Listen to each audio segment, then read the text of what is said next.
कलअदम तहरीके तालिबान पाकिस्तान के साथ मुज़ाकरात की बात हो रही है, लेकिन इस हवाले से बहुत सारा अभाम मौजूद है, कन्फ्यूजन है। ये बात कहाँ हो रही है, इसका मैंडेट किसके पास है, क्या इस मामले को कंसेंसस के साथ पार्लियामान के अंदर डिस्कस नहीं करना चाहिए, उसके बाद ही टेकअप करना चाहिए। यकीन बड़ा इंपॉर्टेंट मामला है और इसको ये इतना सादा मामला नहीं है और इतने सादा अंदाज में हुकूमत की तरफ से बयानात दे के इसको मजीद उलझाने की कोशिश नहीं की जानी चाहिए। बारकैफ एक और अहम मामले की तरफ बढ़ते हैं और एक अहम डिसीजन है जो लाहौर हाई कोर्ट की जानिब से आया है।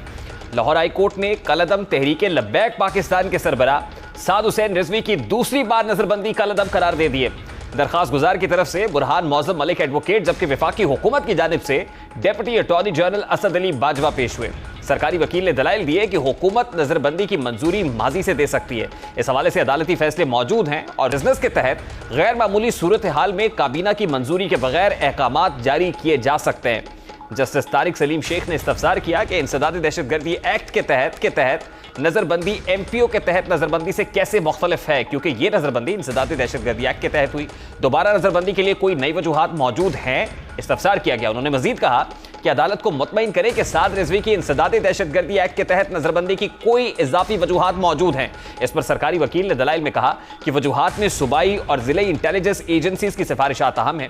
इंटेलिजेंस एजेंसीज के मुताबिक टीएलपी शुरा के अरकान साद रिजवी की नजरबंदी खत्म कराने के लिए बेताब हैं, क्योंकि उनका दोबारा एहतजाज का इरादा है। सरकारी वकील के मुताबिक मजलिस शुरा रिहाई के बाद हुकूमत पर दबाव बढ़ाने का इरादा रखती है। इस पर अदालत ने करार दिया कि साद रिजवी की पहली नजरबंदी और दूसरी नजरबंदी की वजूहात एक जैसी हैं।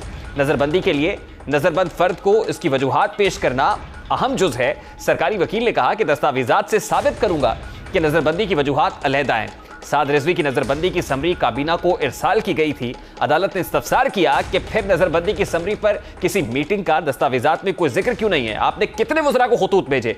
सरकारी वकील ने बताया कि 36 वज़रा को नजरबंदी की मंजूरी के लिए खतूत भेजे गए, जिनमें से 19 ने रजामंदी जाहिर की। सरकारी वकील ने वज़रा को भिजवाए गए खतूत लिफाफे में अदालत में पेश किए और अदालत से इस्तदा की कि नजरबंदी को बरकरार रखने का हुक्म देते हुए दरखास्त खारिज की जाए। अदालत ने करार दिया कि नजरबंदी का नोटिफिकेशन और इसके इजरा के लिए अपनाया गया तरीकाकार बादी नजर में हुकूमती बदनीयती है। जस्टिस तारिक ने कहा कि अदालत तसल्ली करना चाहती है कि पंजाब कैबिनेट ने कानूनी तकाजा पूरा किया या नहीं। इस पर सरकारी वकील ने मौक़िफ़ इख्तियार किया कि वफाकी काबीना के दस्तखतों वाली दस्तावेज का एक कॉन्फिडेंशियल मामला है जिसे ओपन कोर्ट में नहीं दिखा सकते हैं। अदालत इजाज़त दे कि उनके चैम्बर में ये दिखा सकें।